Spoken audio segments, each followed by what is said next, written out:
Thank you so much, Laura and Selfmade, and welcome to the LEC post-game lobby. I'm Sjokz, joined by Vedius, and in just a little bit by the boss himself, Bwipo, as well. Very insightful and fun interview from Selfmade, who is feeling like a fish out of water in that Fnatic lineup, adjusting very, very well as he flies in. Hello, Bwipo. Hi. Congratulations. Thank you. That was quite convincing. Laura was just talking to Selfmade. How do you think he's fitting in? Pretty good. Pretty good. I've been pleasantly surprised so far. Does that mean you were not expecting it to go as well? Honestly, before Selfmade came into the team, there were a few question marks. I think everybody had an idea of like what he was like, his mentality is like, and everyone had like prejudices. But after meeting him and playing with him, and so far working together with him, like none of that has been true. I think that's awesome that you admit that. It's you know, like I had my question marks, and I told the management, and like it might be a risk.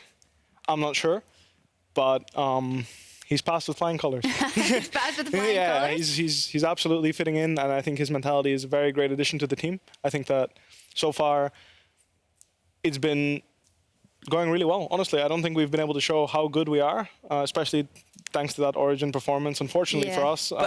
So even in that game, I felt like you guys did a lot of things very well. At least the ideas were good, whereas like, you know, like you missed that one kill on Gangplank top lane, which could have swung the matchup way more in your favor. Sure. But like, there were so many little things that I think if they had just gone slightly differently, that could have been a very different game. So, I mean, like I feel like that game, and you know, it's coming from me, so just Wayne, huh? No, but that game, as soon as we like saw the draft, we were like, you know, like in the game, of course, no one mentions it, and everyone's focused on winning. But after the game, we were like, okay, it was too hard. Yeah. Reckless as Aphelios, he could like after the game, he's like, I don't think I hit a champion because the champions have too much range. It was too difficult for me to play, and we realized that our draft was definitely not optimal into OG. And I think that right now they're looking like a very strong team because they're drafting these type of team compositions that are very like their draft is very solid. They're great at drafting. And then they just choke you out by doing nothing, which is honestly not a bad strategy, right? Like they reach a point where you literally just can't win anymore. Yeah. So some teams might say, yeah, they're not doing enough, but they're making sure that they win the game by like 99.9999, and they keep farming that extra 9% to make sure that they win that game. That's what's also the beauty of OG. I think their drafting is impeccable most of the time. There we go, and they're undefeated so far, of course. Let's talk about this game a little bit. As you said, like the Misfits game was the third fastest one in LEC history. This one was super fast as well. Why did it snowball out of control so fast? Was it just tilt them bot lane? Was that the strat? I guess it was a bit of jungle support gap in the ganking department. We were just ganking bot, really. As soon as we got the kills and Hilly didn't burn his flash on the first set of ganks, we knew that there was opportunity for a second set, and then Forgiven didn't respect the repeat gank coming in from Selfmade. So we got the kill on the Braum, came back around for the Senna, and then from there on the snowball was pretty substantial. Like it was too difficult for them from bottom side, and all my job was is drop 10 CS and just don't die, and the game is good. So I didn't int, so the game was good. Yeah, talk to me about the laning phase you had versus the Aatrox. We saw earlier today that there is a possibility of it being counterplay if you play versus Aatrox. So how do you see it? How do you see it? Sett is advantaged, for sure. I think Aatrox is one of the lanes where, for sure, there's opportunity. Again, Sett's W Haymaker has a very long cooldown, which means that if you use it for wave clear, there's opportunity to go all in on him. And this was the problem.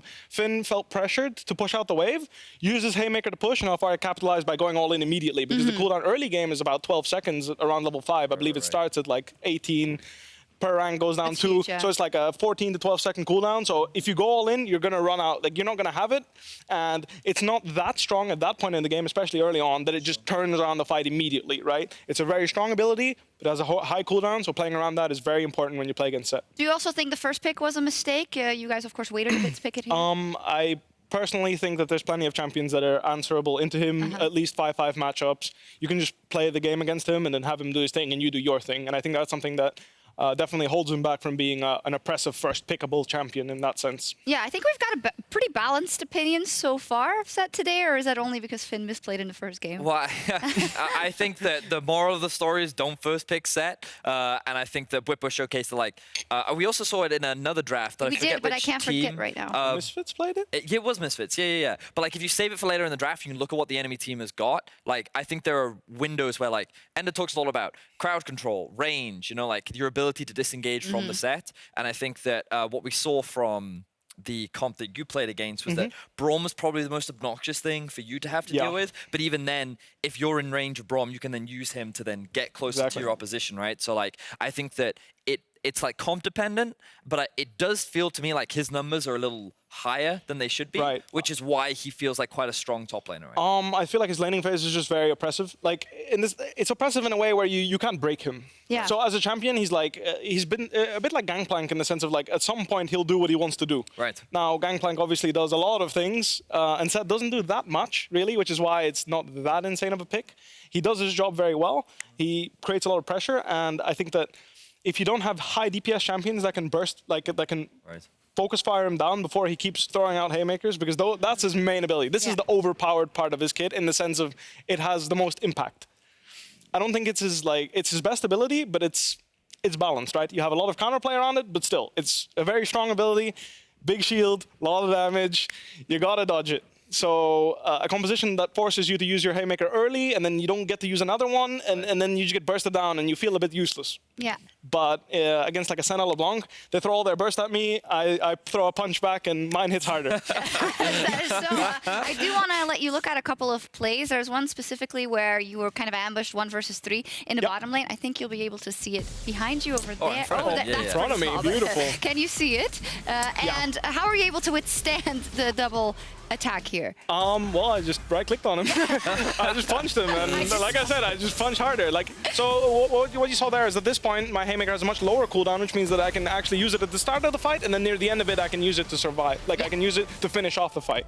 So talk us through, like, when you get to these late game fights, in this situation, like, you'd already secured the Baron, right? But your eyes actually went straight onto Senna, and you just dragged her out of the fight immediately. So when you get to these late game fights with Sett, what is your goal?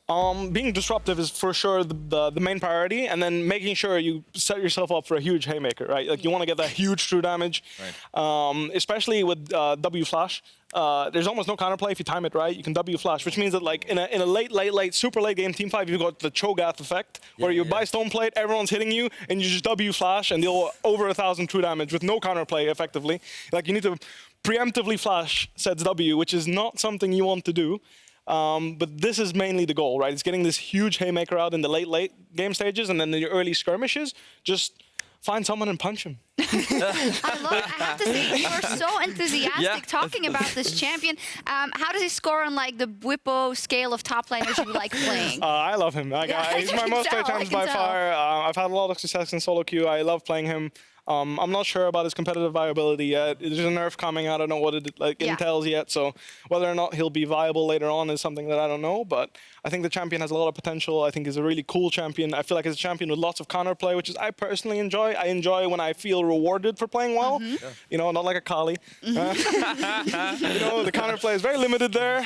I feel like as this champion, when you mess up, you mess up, and then that's something that feels rewarding to play, because when you don't, you actually feel like you've accomplished something. Yeah, absolutely. I loved it. I loved everything about your explanation. I feel like I can go in and just, you know, win, but that's probably not going to be the case.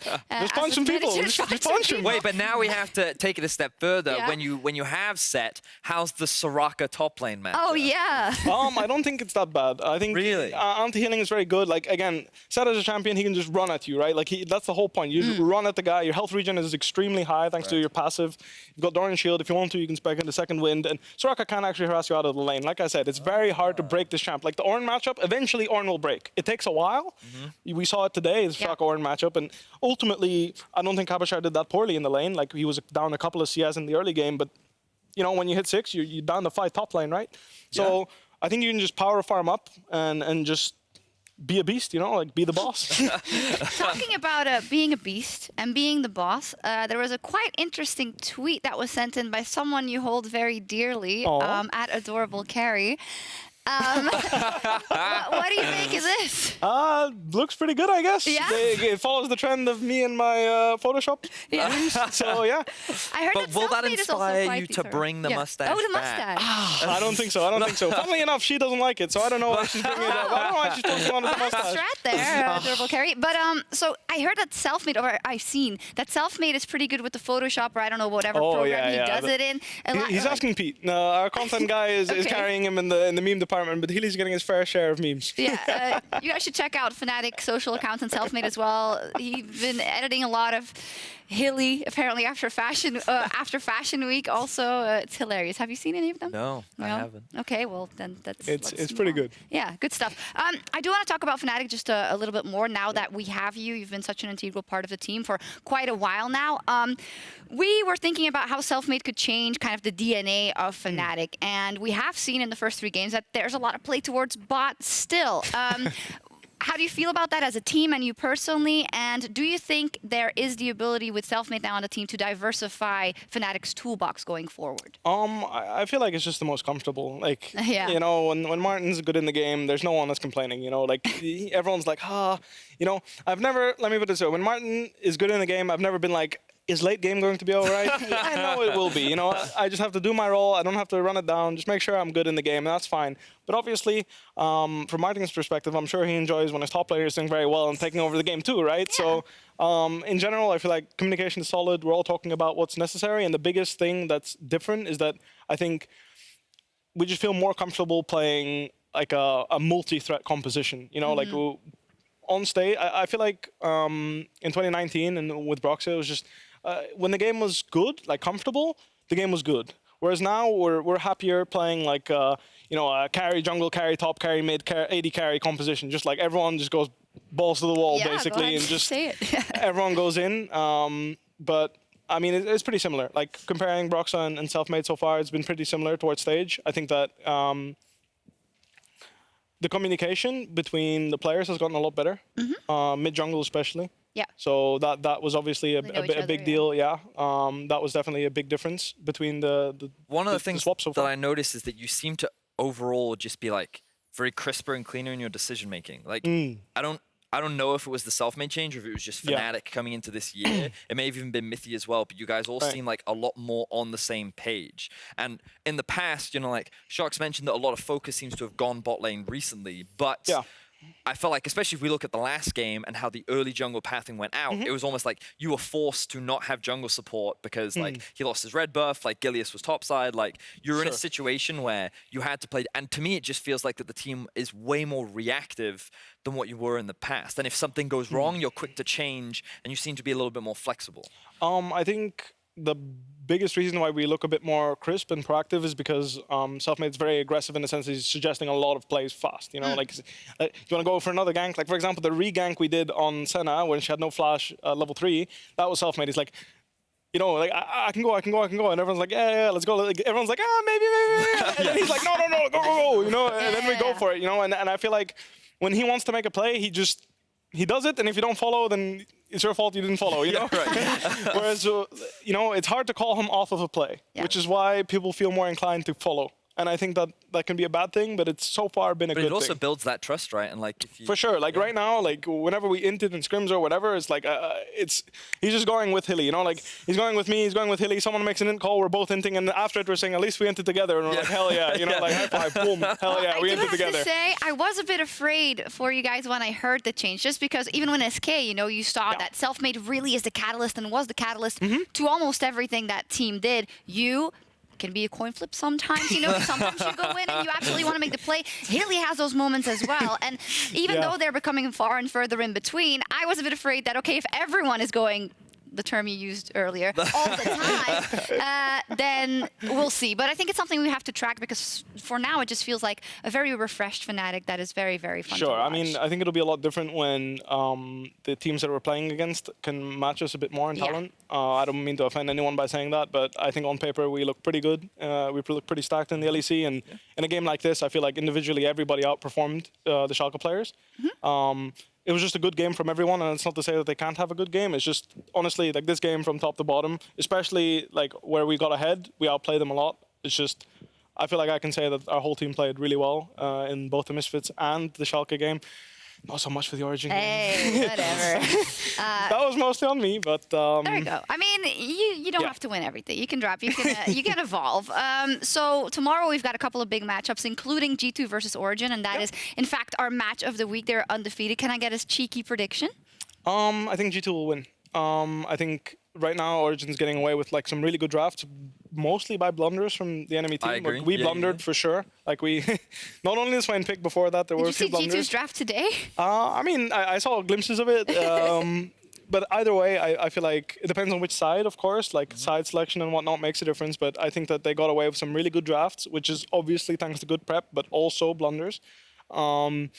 So as long as G2 have like a solid draft, it doesn't even have to be 5-5, something they're comfortable on, something they're happy playing, I think they're going to be able to punish Origin for stalling so long. Because that's the thing, G2 is a creative team. They will punish you if you try to do the, we take 0 Drakes for 3, and then we're going to try and stack 4 Drakes later on. Yeah. You know, like you're just basically taking Dragons later. This is something we saw them do against Rogue. They've done it in every game now, to be fair. Exactly. So this type of stuff is like, they will be creative enough to punish you somehow. And they will find a way. Exactly. And whether or not that will turn out into a G2 win or Origin win, if it even gets to the point where Origin get to stall to the late game, I think for sure they can. They're strong enough with their lineup. OG looks really good. It's just, I'm going to have to give it to G2 because I feel like slow teams get punished very hard by them. You need to be very aggressive in the early game. Let's see if OG can do it. You are up versus SK Gaming tomorrow. That's a nice little match for Selfmade. I think he'll definitely be playing his heart out for that. But with that, we are going to sign off, but not before thanking everyone. The LEC will, of course, be back tomorrow. So we're going to let Bwipo go because I need to think up his strats to beat SK Gaming tomorrow. And that's all from us here tonight. If you want to watch more LEC, you can catch our rebroadcast right after LCS Academy Rush. We'll see you tomorrow for more action on the Rift. Have a great night, everyone. Bye-bye. Gotcha. Great stuff. That's Sett stuff.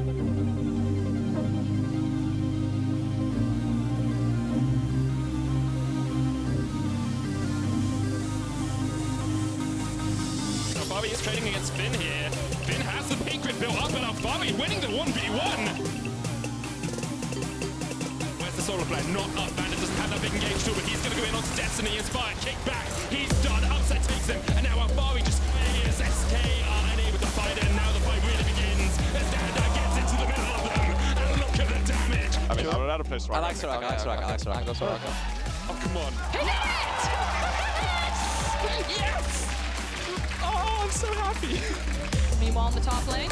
Portugal on Wonder, but do they know that Jankos has stayed around? Wonder ignited schemes coming in. Wonder's down. Jankos forsaken by his team, forsaken by nature. They can die. Mickey flashes forward. Schemes with the stopwatch almost gets the play, but Perks is just diving in. The witch comes out, and that's more than enough. That's one more. Perks got the double. Are they? There's day to you. Oh man. Oh my God, Berlin, you are such a wonderful audience. Carzy, yes, thank you. Good luck, sir. They were singing Happy Birthday. Oh my God, I couldn't hear it. Mickey's gonna be very far forward in the laning phase, but he can play so aggressive. He can go for 2. He can go for 2. He can go for 2. Oh, Shadow does not want this fight. You have to get him low enough to execute him, but he loses. Talking about redemption for Mickey. 4 on the backside. Still, Velios remains untouched. Big damage coming in. McCarthy's gonna take a lot back. Or Mickey, get out of there. Patrick steps forward. Patrick is fearless. They're gonna burn through that one, and now they might find the follow-up fight as well. Keep your eyes on Bwipo. Where's he going to go? Abadage locked up on the side, trying to step away, but Reckless is now unstoppable. It's simply too much damage for him and getting pulled back. Bwipo looking to dunk him down.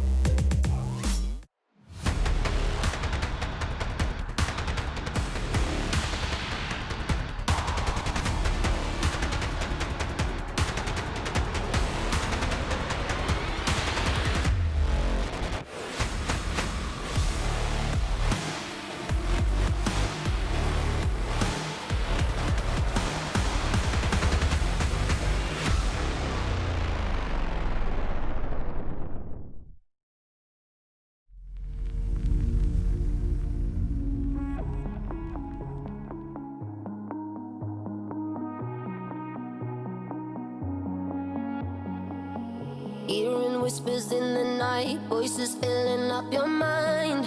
You're like a ghost of you. You've been drowning in the rain, slowly saving up the pain. So deep inside of you, see the colors of the sky slowly turn from black and white. A rising hope, bright as gold. And now there's nothing left to lose, so we're breaking all the rules. And they don't know what we know. 'Cause I can hear the thunder from afar, a lightning in the dark. I can feel a fire come alive, so calm before the storm, so dark before the dawn. Oh,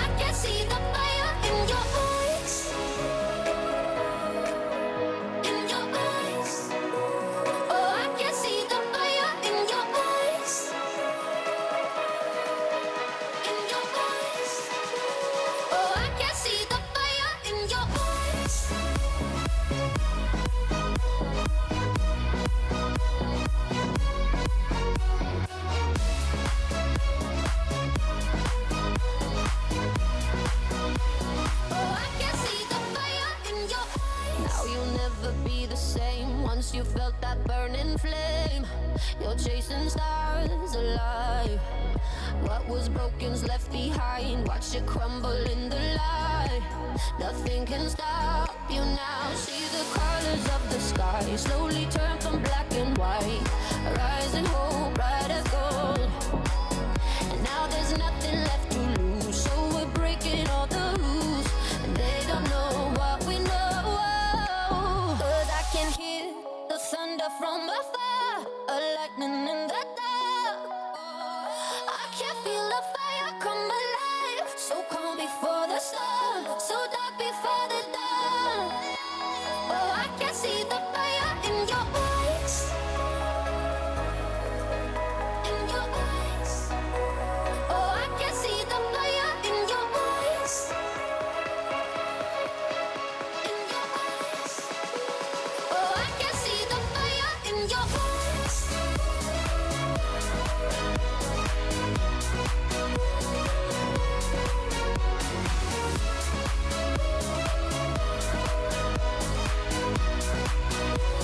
Oh, I can see the fire in your eyes.